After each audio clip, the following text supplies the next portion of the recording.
Welcome back again. It's Tony Robbins. I'm very excited about this session because one of the biggest challenges for people is everybody wants a better quality of life.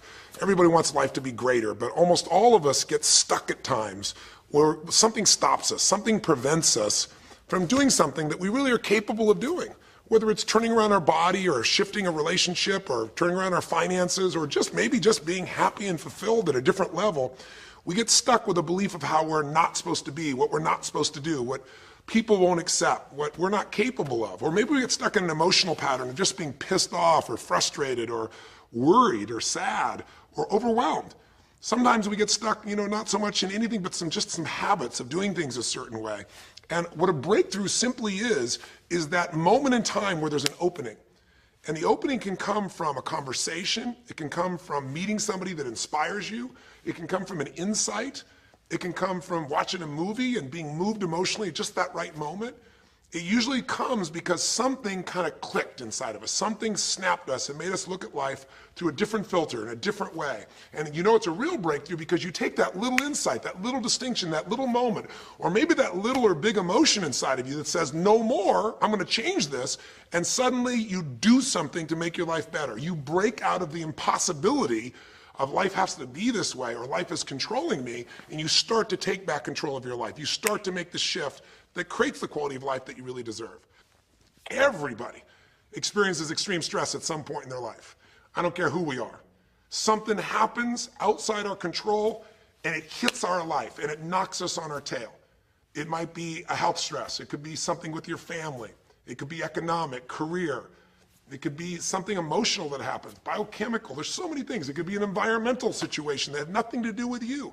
Every one of us in our lifetime are experiencing extreme stress. And these days, because of the economy and the way we respond to it, the majority of people are experiencing some form of extreme stress, at least according to polls. Stress doesn't come from the facts. Stress comes from the meaning that we give the facts. Yes, those things have happened. But the real question is, if we fight what's happened, we got a problem. We got to decide, what are we going to do with what's happened in our life? How are we going to take this? How are we going to mold this? How are we going to turn our life around? Because when you come up with a new meaning, you get a new life. So what are we going to do in this session? Well, in this session, we're going to take a look at something from a different perspective. We're going to ask you this question. What is the single force that controls the quality of your life? If there was one gift our Creator has given us, or the universe, whatever you believe, what is it? What is the one power that you have right now in this moment that can change everything? You have it, I have it, we all have it. It's this one singular individual power that can change anything in our life, regardless of what's happened to us. And I know you know the answer. The answer is the power of choice. The one thing we have in this world is we can't control the events, but we can choose what to focus on, we can choose what things mean, and we can choose what to do. Those three choices, those three decisions really control our life. It's not so much the conditions of our life that control our destiny as much as the decisions of our life. Try for a second to think about something. Think about your life and just think about, are there a few decisions? If I were to ask you 2 decisions you've made in your life, that if you would have made a different decision, you would have had a totally different life. I mean, it may be, a life may have been better or may have been worse, I don't know, but you would have a different life. I'm not asking you to buy into the fact that you should have known the answers. I just want you to see the power of a decision. How is your life better today because of a decision you made years ago, not just negative ones? Think about it. Sometimes a little decision changes your whole life. Like you decide one day to go to a certain school, and you go to that school or to go eat someplace, and you bump into the person that becomes the love of your life. Or you meet someone, and you decide as a result of that you're going to become a photographer or a software engineer or a business person or a doctor, a dentist, whatever. They impacted you, but you made the decision, that's what I really want. That's what my life's going to be about. And that decision has affected so much of your life. What you do, how you live your life, how you spend your time, what you earn or don't earn, who you attract into your life, beliefs you have, all come from some of these little decisions. What you decide to eat from your dinner plate each night certainly determines your physical destiny, right? We all know that, at least to a certain extent. I know there's a certain amount that's genetics, but I'm talking about the stuff you and I can control. So decisions equal destiny. It's not our conditions, it's our decisions. So if we want a new life, if we want a new experience, we've got to make new choices. If you don't like the way your career is or your business is, change it. If you don't like your body, change it. You don't like your relationship, change you first, because if you change it, you'll bring you to the next one. Maybe it's time to change it too, but change yourself first. If you want to change anything in your life, you have the choice. So there is no right or wrong. I just want to make you aware in this breakthrough session that everything in our life changes the moment we make a decision. And I mean a real decision. A decision is when you cut off any other possibility and you commit to something with everything you've got and you take action. But the big decisions start with little decisions like, what am I going to focus on? Because whatever you focus on, you're going to feel. If you focus on all the things that have been done to you in your life, of course you're going to feel like hell. If you focus on all the amazing coincidences that have happened, things that maybe they were guided, maybe not, but things happen, and because of that, you met this person that's your best friend, your husband, your wife, or because of that, you have this ability, or because you were there that day, God, you missed an accident. I don't know what it is, but whatever you focus on, you're going to feel. If you focus on people don't care, and you'll look for reasons why they don't care, and evidence they don't care, you'll find it everywhere. If you look for evidence that people are really good people inside, that at some level we all care about each other, you'll find it. Seek and you shall find. The secret is, have you become conscious about your decision making? Because this breakthrough session is, really, you want to change your life, make new choices. New life comes from new choices, but you got to make conscious choices. The people in this particular television special, Melissa and her husband, they really found themselves in a place where they were both making decisions, Melissa and Rick, that were unconscious. When you make decisions about what to focus on and what things mean and what to do, and you're unconscious, you get pretty terrible results usually. Now, we've all done this. I do it still. We all do. But if you want to change your results, you got to become more conscious in your decision making. So think about it. What you focus on, you will feel, whether it's true or not. You focus on how people don't care, you're going to feel they don't care. Second decision you make is, what do things mean? So you focus on something someone does, and you come up with a meaning, and the meaning is, no one loves me. The meaning is they're trying to take advantage of me. Depending on what meaning you come up with, and you get to choose the meaning of anything. For some people, they say, this situation happened with the economy, and what that means is, I'm going broke. Somebody else said, the situation happened with the economy, guess what? That means I'm gonna work harder, I'm gonna be more creative, it changed everything. Everybody else is gonna quit, so we're gonna dominate the marketplace. For people to do it. Is this the end right now, or is it the beginning? See, whether it's the end or beginning is your choice. You get to decide, because once you make up a meaning, it's true. If you think that this is the end of a relationship, are you going to treat people the same way as if you think it's the beginning of a relationship? No way. In fact, I tell people, if you want to have a great relationship, think about this. Treat people like you did in the beginning of the relationship, and there won't be an end. In the beginning of the relationship, when somebody says to you, would you take out the trash? What do you say? Of course, take out the trash. You're happy to do anything, right? But after about 6 months or 6 years, you go take them out the trash. You go, what do you mean? What, I look like your janitor? Take out your own trash. The meaning we give things is very different, and so we feel different, and our life is different.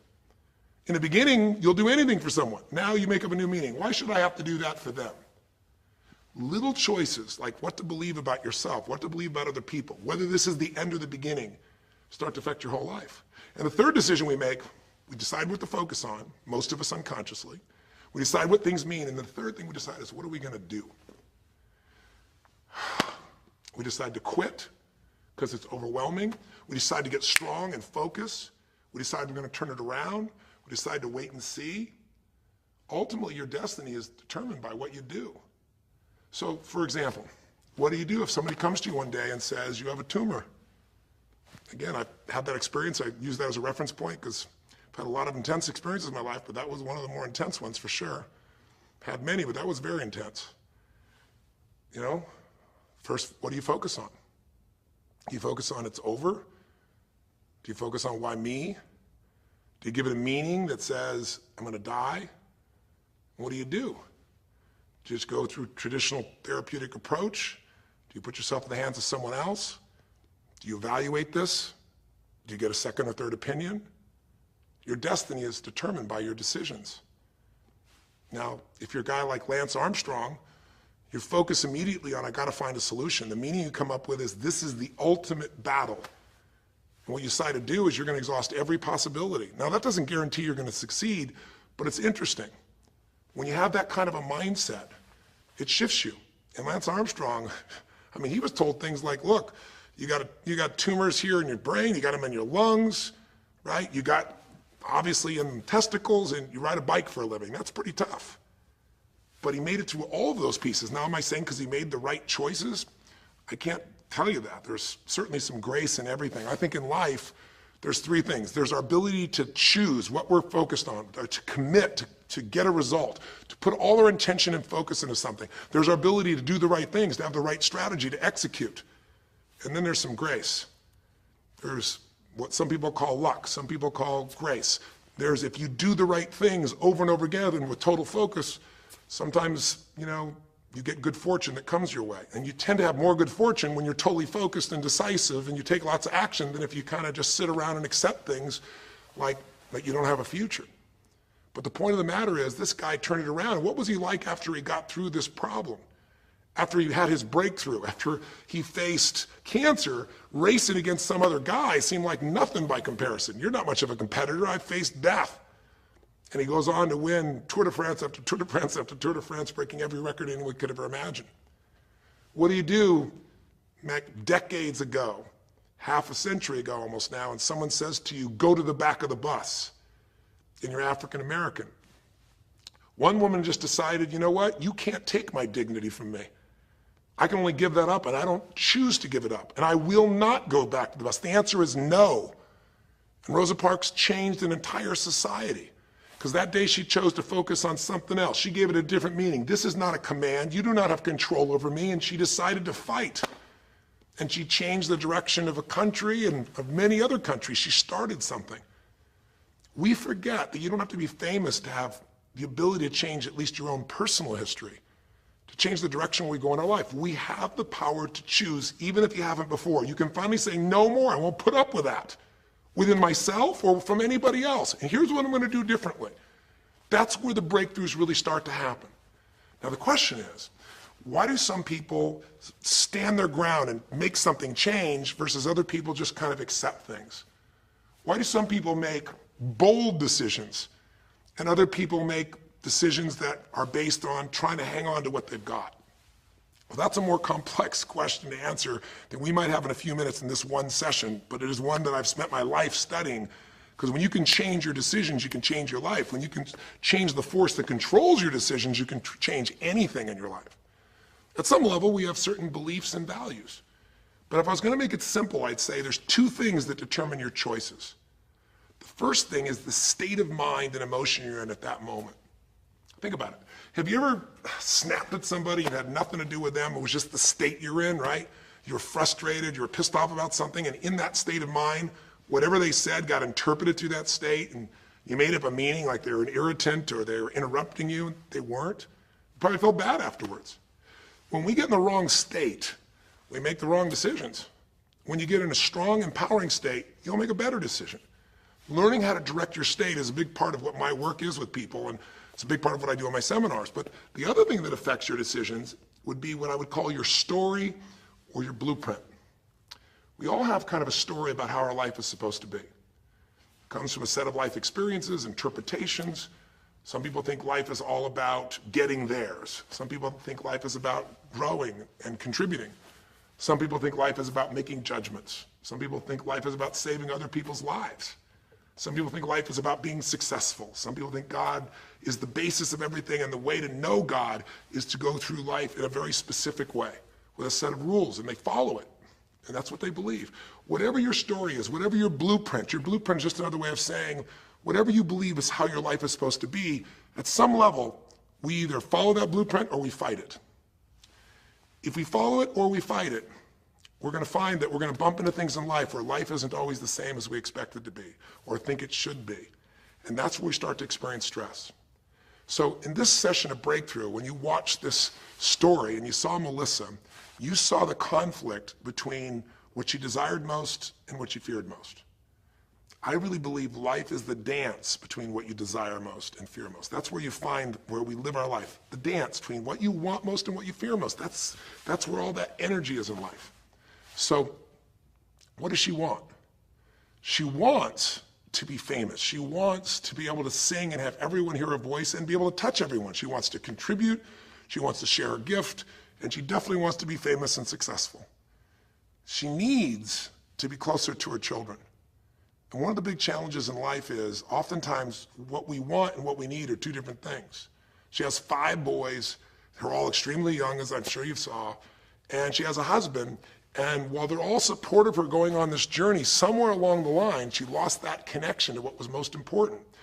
Now, is she a bad person to make bad decisions? No, good people make bad decisions when they get in lousy states, when our ego gets involved, or when we start believing our story. And here was the story she had.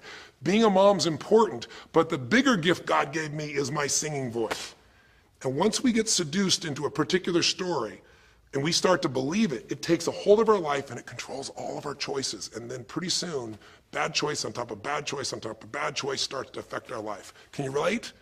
How many times you've made some choices that you wish like hell you would have made a different decision back then, or that no one ever knows the stupid decisions you made? I know I can relate to that. So what I want to talk to you about today for this brief little session is how to break through a crisis. Crises happen, whatever type of crises you go through in your life, and I know you've had many, when we make some choices unconsciously and we get consequences. And we make them unconsciously because we're trying to get what we want. We don't really know what we value most. We don't know what we need. And we find ourselves waking up one day and going, why is my life this way? It's kind of like life is always calling to us to constantly grow and improve. You know, if you're going to look at what's going to make life work, it's really simple. What makes people happy is progress. We're happy when we're progressing. If you're overweight, but you leave today and you say, you know what, this breakthrough thing, what I got out of today for me more than anything else is, I've been stuck waiting for some magical diet, some magical exercise plan, some magical time in the future when we have more time. There is no more time. I don't need to wait for that. I'm just going to make a decision today to get started. I don't need to go out there and go interview 20 trainers and get online. I don't need somebody to give me a perfect plan. I need just to pick up my shoes and start walking. I need to just get somebody behind me who just goes, run!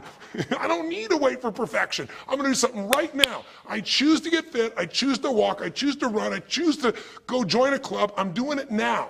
A breakthrough happens the moment you make a new choice. And you don't have to wait. You can just get yourself in a new state. Maybe this tape will get you doing. Or you just have to have a new thought that says, you know what? I made choices in the past. I'm overweight because I chose to eat this and this. I'm not going to eat it anymore. I'm changing now. You can change your whole life real fast with just a few choices. But if you don't make the right choices, eventually you're going to face a crisis. Crisis is when you made so many poor choices that sooner or later life shows up, and instead of asking gently for you to change and improve, to grow, to make progress, to be happy, life, when it's a crisis, now demands change. It isn't asking anymore. We borrowed money as a society and we overspent and we talked about changing and we knew we had to change, and now a crisis happens and guess what? Nobody has a choice. The game has changed. And what crisis does is it melts us down. It melts us down so that we can recast our life. We can remold ourselves. And usually on the other side, our life is greater because as we go through that crisis, we have to grow.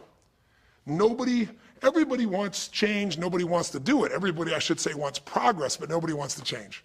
Everybody wants their life better, but nobody wants to do the push-ups, the running, have the economic or emotional discipline to make it happen. But if you're watching this right now and you're still with me, some part of you wants more. And I'm saying to you, choose it. And the way you're going to choose it is really simple. If you're in that crisis, what keeps you in the crisis is probably because you're being reinforced.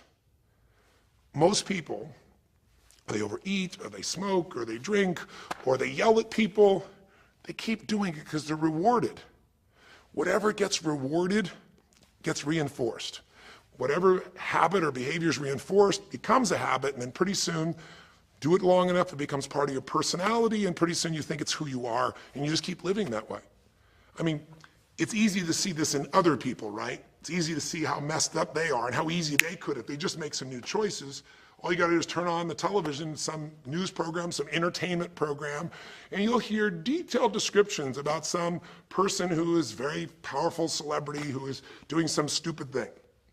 Why do we see all this stuff on television? Why do we hear about every person you can imagine, from Lindsay Lohan to Britney Spears to all the way back to the old days it was Elvis or Michael Jackson or whoever it is that's in the news today in this stage of life in your country as you're watching this? It's because we want to see other people who make bad decisions so we can feel better about our own. But the reason those people don't change, Lindsay Lohan, she's got another DUI. She's putting herself at risk. She's putting other people at risk. She could kill someone. She goes to jail, it's supposed to be 90 days. But here's the consequence. It goes to 2 weeks. And before she even gets out of the jail, she makes a deal for an interview and gets paid $1 million when she gets out for the interview. What do you think the chances of her changing when her bad behavior gets her $1 million, and I don't know if she even makes that for that much time of acting at this stage? What do you think the chances are when people around her say it's not your fault, it's not fair, they treat you unfairly? As long as we have the decision that we're not responsible, it's not our fault, we can't change anything. We have no power. So I don't know by the time you watch this if Lindsay will have changed, but if she did, it'll be because the enablers are gone, she's taken responsibility, and she's found something she values more than attention and money for bad behavior. Now, it's easy to look at that with her, but what about you and I? Where are you and I addicted to our problems?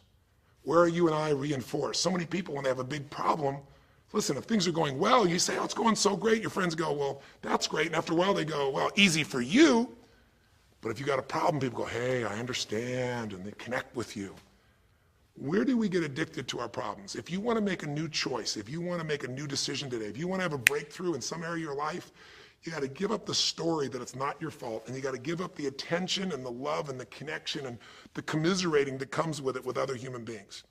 Here's how you change. 5 simple, quick steps, and then I'm going to give you a little tool that if you want to, you can go online and really make a change with.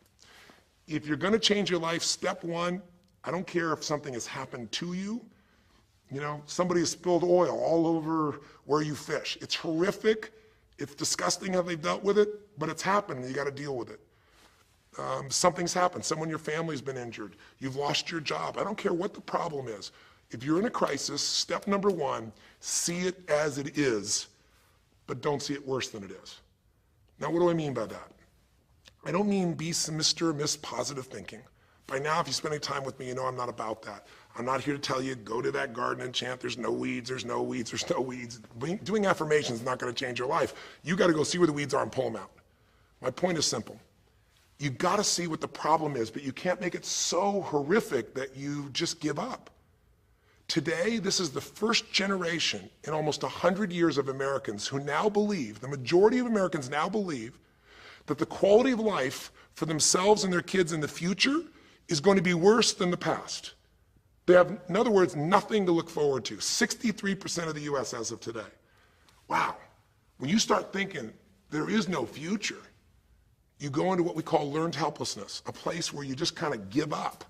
And if you get to that place of giving up, then you have no power over your life. That's when people get depressed. That's when people do crazy, stupid things. That's when people want to turn to drugs or alcohol or sometimes suicide or just total frustration and anger, and their life starts to do the opposite of a breakthrough. It becomes completely stuck and in pain or in ongoing suffering. If you and I are going to break out of that, we got to see it as it is. We're not here to be positive thinking people. You got to see what's really going on.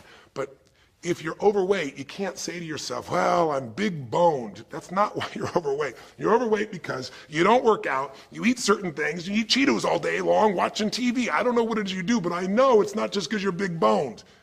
You don't want to make it so it's outside your control or you can't change it. So see it as it is, but don't see it worse than it is so that you have no reason to try. Does that make sense? That's the first step. Step 2, get to the real truth and deal with it. Don't just see it as it is and not worse than it is. Don't just like balance it, but now get to the truth. I mean, listen, if the truth is you've been trying to get a job for 2 years and you truly have worked every day in a particular industry, and the number of jobs in that industry have shrunk down, and you really aren't getting that job, then you might have to look at the truth. The truth is you might have to retool. You might have to say, gosh, you know, the industry I'm in is gone. I mean, gross, simplistic example, but for years, vinyl records were around for 85 years. And it was a gigantic industry. And things came and went. During the vinyl record time, what happened? Well, there was, remember those 8-track tapes? Are you ancient enough to remember those things? Maybe you know somebody remembers those things. These big boxes, you push them in and out. Yeah, 8-tracks came and went, vinyl records were still here. And then cassette tapes came, right? And cassette tapes were smaller and more compact and more convenient and more seemingly indestructible. And they came over here and vinyl records were still selling like crazy. If you had a job in vinyl records, you kept it. But then a little thing came along called the CD. And when that happened, Almost overnight, you saw an entire industry that's been around almost a century was gone. If you were the guy that worked in the vinyl record factory and knew everything about it, it was the second generation, didn't matter. It was over. And now we laugh about a CD, right? Because everything in this digital world you can have instantly. Who wants to put on a CD? Pretty rare, still available. In vinyl records, maybe there's a small market of people that are collectors, but it's gone. My point is, if you're in the vinyl record business, you got to tell yourself the truth. You got to see it as it is, not worse than it is, but you also got to get the truth and deal with it. You got to deal with the cards you're dealt. You're going to have to retool. You're going to have to change something. You might have to move. If you live in the Gulf, and I don't support anything that's happened there, who could? It's unconscionable what's happened with BP. But if you live in the Gulf and you're a third generation fisherman, and you fish for oysters and they're dead, you better get to the truth. Are they going to be dead for 2 years or 10 or 20 to the best of your ability? And you might say, well, I can't do anything else. I can't. I'm a third generation. This is all I know. Yes, you can. Get to the truth and deal with it. Deal with the card you're dealt with. You got to deal with it, sure, I'm sure legally, but in the meantime, you got to take care of your family. I'm not saying this off the cuff easy because I've been in those situations where it's impossible, it's unjust, it's wrong, but I still got to deal with it just like you. Am I making sense? It's like, you might say, I've lived here my life. You might have to move. You might have to fish someplace else. You might have to, I know you still got to deal with all the consequences, but you got to take back control of your life. There are unjust things that happen, but you got to take control. Easy for me to say, I'm not sitting in your shoes. I get that. But who hasn't experienced some form of injustice someplace? Who's not dealt with something unfair? Who's not dealt with something that wasn't meant to be unfair, but it affected your entire life, your career, your finances, whatever? You got to tell yourself the truth, and you got to get to those dealing with the reality right now. The longer you wait, the longer the crisis will be. If you're having an economic crisis, got to deal with it. Got to downsize, right size, do whatever it takes. And I say, okay, Tony, well, so far you're telling me don't allow myself to make it so bad I don't try, see it as is, but don't make it worse than it is. And you're telling me get to the truth and deal with it. Well, that's nice, but how do I do that? Maybe the third step, more than just getting the role model, maybe to be more specific, is get a vision first. Get a vision and get strong. That's what I think your third step should be. You first tell yourself the truth. Yes, see it as it is, not worse than it is. Tell yourself the truth and deal with it. But the way to deal with it is say, what am I going to go for? There's got to be a compelling future. I got to come up with a vision for my life or a vision for my relationship. I've had terrible relationships, nothing's worked. Tell yourself the truth. I've made poor choices, or I've told myself stories and gave myself excuses, or I've not had the courage, whatever it is. Get to the truth. And then get yourself a vision for what you do want. Because you have to have something you're going to move towards. Does that make sense? Without a vision, people perish. It says in a very good book called The Good Book. And I know there are many good books, but that's a good one to take a look at. We need something to go for. We can deal with any problem today as long as there's something that we can look for in the future that we can strive for. It'll give us the emotional and psychological fuel, the juice, to keep moving forward. So you got to come up with a vision, and a way to do that, we'll call that step 4. Get a role model. You might get the vision from a role model. You might get the vision just from coming up with a new idea. But in order to figure out how to go from where you are to where you want to be, to close the gap from where you are to where you want to be, it's best to learn by other people's experience whenever you can. So get a role model, get their strategy, and go to work. Get into action. So I'll give you an example. Years ago, when I was first starting to try to figure out how to build myself financially, I grew up at a time when, just as I was starting to do well, this big recession happened. And I remember I was like 29, 30 years old, I think, and maybe 31, and I was doing okay, and then all of a sudden there were all these business challenges because we went through this severe recession back in those days. And I remember at the time everybody was downsizing and freaking out, and I thought, you know what? I don't want to just settle for this. I want to find a way to do well. Who's done well in really tough times? And so I started doing my homework. And in those days, you didn't go out and use the internet the way you do today. You couldn't access all that information. We actually went to libraries and did research in traditional ways. I'm ancient enough to remember those days. And I started hearing about this man named Sir John Templeton. Very famous man. He's a man who became a multi-billionaire as an investor. He started with nothing. But what was interesting is when I started to find out about his story, because here's a guy that when he's a young man, he's called Sir John Templeton now. He was actually an American originally. And he wasn't Sir. He came from a very poor family. And he just decided that in his life, He wanted to not only do well financially, he wanted to do so well he could help other people at any level that he wanted. And today, by the way, he's passed, but before he did, he created the Templeton Fund, and he also created a fund that now delivers money, gives money each year at the Templeton Prize to people that do good spiritual works, and it's larger than the Nobel Prize, and it continues to go on. But the guy started with nothing, and here's how he did it. Listen to me now. The reason I look for him as a role model is because he made all his money in the worst of times. He made all his money when people were going through the equivalent of the deepest recession or depression possible. His whole belief was, and this is different than almost anybody else you see around you, was pessimism was the secret to success. That what he wanted to do was make money when people were most pessimistic. Because when people are optimistic, they want you to pay for their house a huge sum of money. But as they start getting more and more pessimistic, where pretty soon they think they can never, the house is the worst thing to have, they'll virtually give you the house. They'll virtually give you the business. And so he made all his money starting in World War II. When the war broke out, when Hitler invaded over in Europe, he took all the money he had and borrowed a total money of $10,000, a total amount. He bought with $10,000 every stock on the New York Stock Exchange that was $1 or less that he thought might be useful, including some companies that looked like they're going to be bankrupt. But he did it when people were the most pessimistic. Because if you recall, it looked like Hitler was going to take over. It didn't look like we were all going to be the winners. It looked like Hitler was going to dominate. And when people were that scared, they would give up anything they had just to get a little bit back. And so he bought all the stock that eventually made him a multi-billionaire. He became a billionaire because after things changed, after the war, just 5 years later, and the economy started to surge, everything changed for him. Where do you think he invested next after World War II? Where was a country that was pummeled, that was down, the factories were basically turned into mud? Japan. You could buy things for pennies in Japan that would have cost you hundreds of thousands of dollars before, and he did. When everyone was most pessimistic, he went and did well. And then he sold when the 80s surged and when everybody thought Japan was the greatest country on earth and had the biggest businesses, he sold and made his maximum profit when people were overly optimistic. He did the same thing down in South America when inflation went crazy. This man spent his entire life basically having a strategy of how to succeed when everybody else was scared. I tell you that because he's a role model. What he did, how he did it, it's all in writing, it's crystal clear. You could do the same. But you won't be able to do it when you're telling yourself the sky is falling and it's over. When you see it worse than it is, you'll just give up. You won't do it if you don't tell yourself the truth is, you know what, this system isn't working. I got to do something. I got to change my finances. I got to change my job. I got to reach. If you don't tell yourself the truth and deal with the truth, the real truth, nothing's going to happen. You won't ever even think about a guy like John Templeton if you don't have a vision that says, I don't care how the environment is, I'm going to find a way to do well. And you won't do well unless you get a strategy based on a role model who's really done it. My whole thing is this: if anybody has something you want, they aren't lucky. They did something. If you model them, if you take similar steps, you can produce a similar result. Make sense?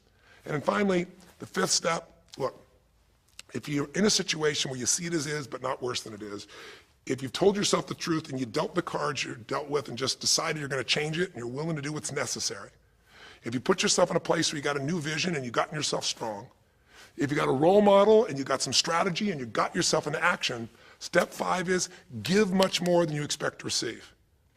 Simple as that sounds, if you find a way to meet people's needs in business, in an intimate relationship, meeting your kids' needs, anybody's needs, the whole game changes. What happened here when all of a sudden, Melissa finds herself coming home and all of a sudden she finds out that while she's gone, her kids now don't want to talk to her, her boys, her husband has had an affair.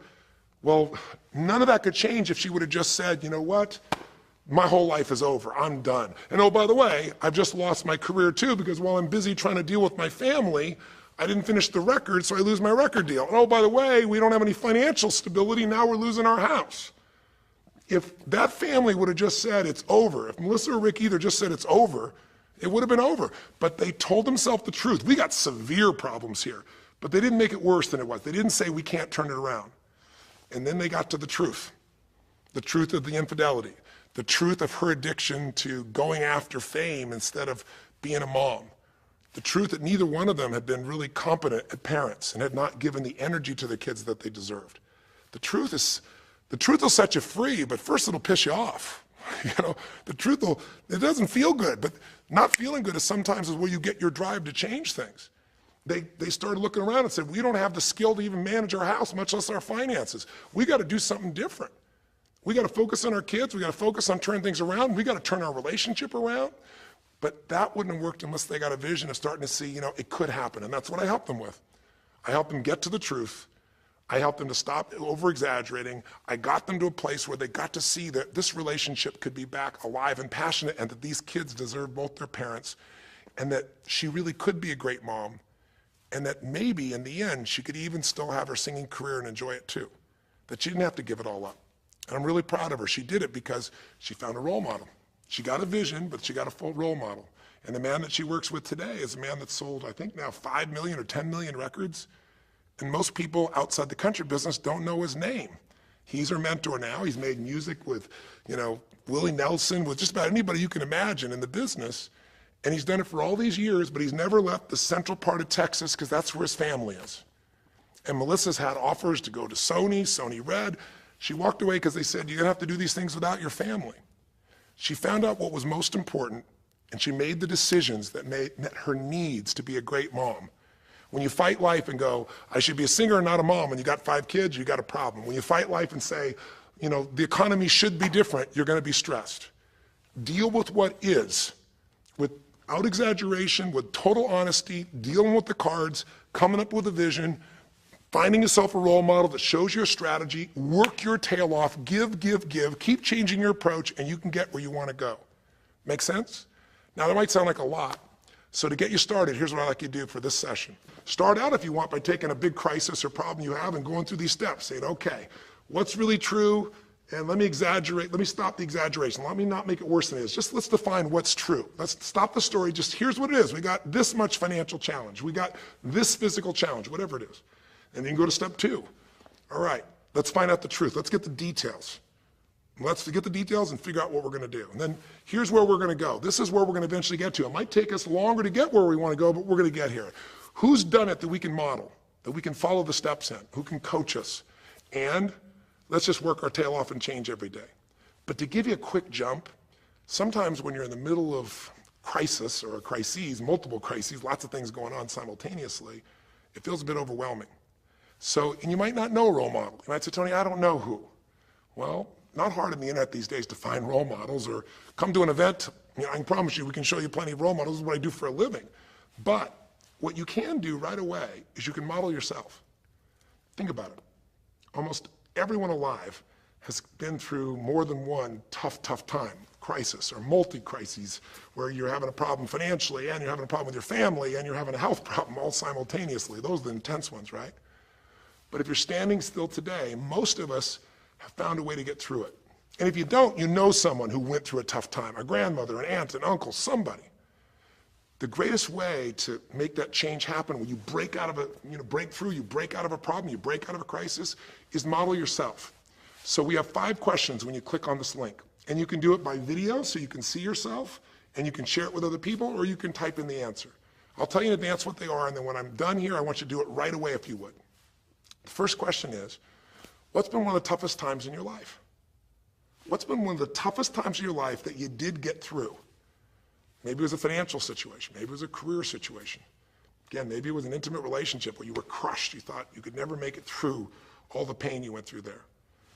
Maybe it was a physical challenge, a health challenge. Maybe it was a lack of confidence or ability. I don't know what it was, but what was a just incredibly tough time that you did make it through? And you're just gonna jot it down. Or you can do it in the video and just tell us, because you're not only gonna get this answer, but we're gonna create a community of people who will be role models, people that have been through hell and back, saying, here's where I was, here's what I got through, here's what shifted my life, here's what you can do. And we're creating this community as our gift to you, so that this isn't just a discussion that's one way. I want to do is start a conversation with you where we can help each other. So that first question is, what's a crisis? What's a challenge? What's a tough situation you eventually made through, but it really was difficult for you? Second question, when you go back and you think about that situation, what pulled you through? What pulled you through that situation? What did you learn? What distinction? Or did you get a strategy? Or was it a belief? Or did you meet someone who helped you? Or was it just somehow you clicked into your faith and you kicked yourself into gear? What pulled you through those tough times? Was it a person? Was it a place? Was it an idea? Was it a distinction? Was it a belief? What was it? Share it with us. Type it down or tell us from your heart what it really was. Third question is just real quick. It's just for contrast. And the third question is, what was your life like before the crisis? Like right before all hell broke loose? Usually you'll say, oh, my life was so great. But when you go back and look at it, was it so great? Was it wonderful? Just out of curiosity, right before all hell broke loose, third question is, what was your life like right before it? And then the fourth question, what'd you do? What did you do to go from where you were to where you are today? What did you do to get over that situation? What did you do to get through that situation? What did you do to turn it around? What action did you take? Who did you go learn from? What skill did you go get? What did you physically do? Kind of give us the description of what you did, because we all want to know, because you can provide us a pathway. You may have been through a crisis that someone else is going through right now, and they could learn from you. They could learn the shortcut. And finally, the fifth question, maybe the most important one besides what pulled you through, and the fifth one is, how is your life actually better today because you went through this crisis? Whatever the crisis was. How are you stronger? Or are you more compassionate because you felt that suffering? You don't want anybody else to feel it. Or are you more hopeful because you know you made it through that so you can make it through other things? Or are you in a situation where you've got a skill today that you didn't have and wouldn't have had if it wasn't for that situation that made you have to grow? Or are you just happier today because you have a contrast of what life could be like, and so now you appreciate the simple moments? How are you better mentally, emotionally, physically, financially, or spiritually today because you went through the crisis? Even though you wouldn't want to go through it again, you don't want anybody else to go through it, how did it actually serve you in the end? I think if you answer these 5 questions, you don't need to remember them. I said them to kind of trigger you thinking. All you do is type in the answer, or you take the instructions and click on the video and go, okay, toughest time in my life?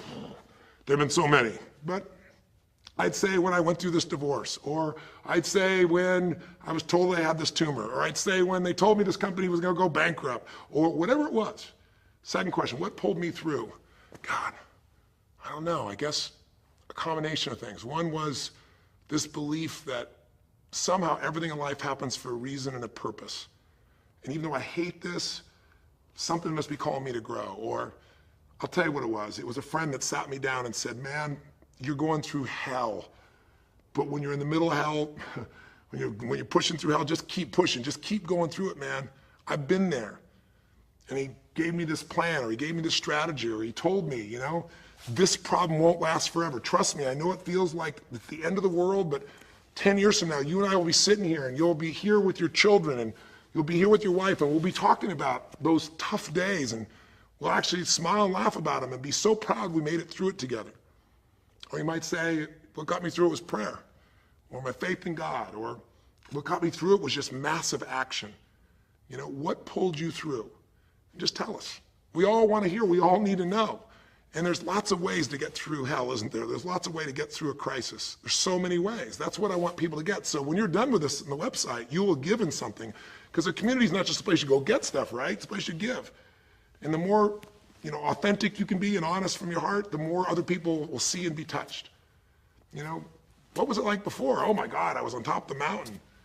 You know, what did you do? Here's what I did. You know, I told myself the truth. I went and got this new education. I went and started talking to people each day. Whatever you did. How's your life better today? There's a phrase, you know, be humble or be humbled. You know, I have a different level of humility because I know, you know, that as good as I may think I may be, that situation reminded me that life is not just about me, it's about we. Or, gosh, because of that, I love my wife so much because we made it through that situation together. Or because of that, man, I'm so much stronger financially. I'm on top of things. I don't let anybody spend. Whatever it is, tell us how your life's better. Okay?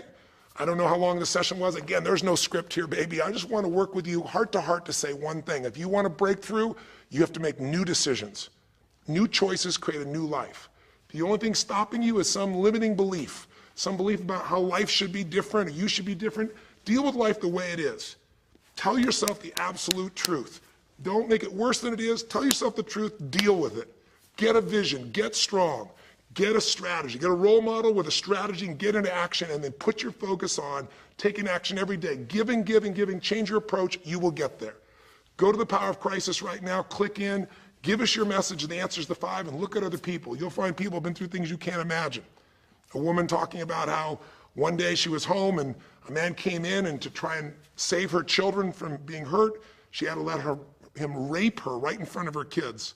And when her husband found out, he came home, he was so upset he left her.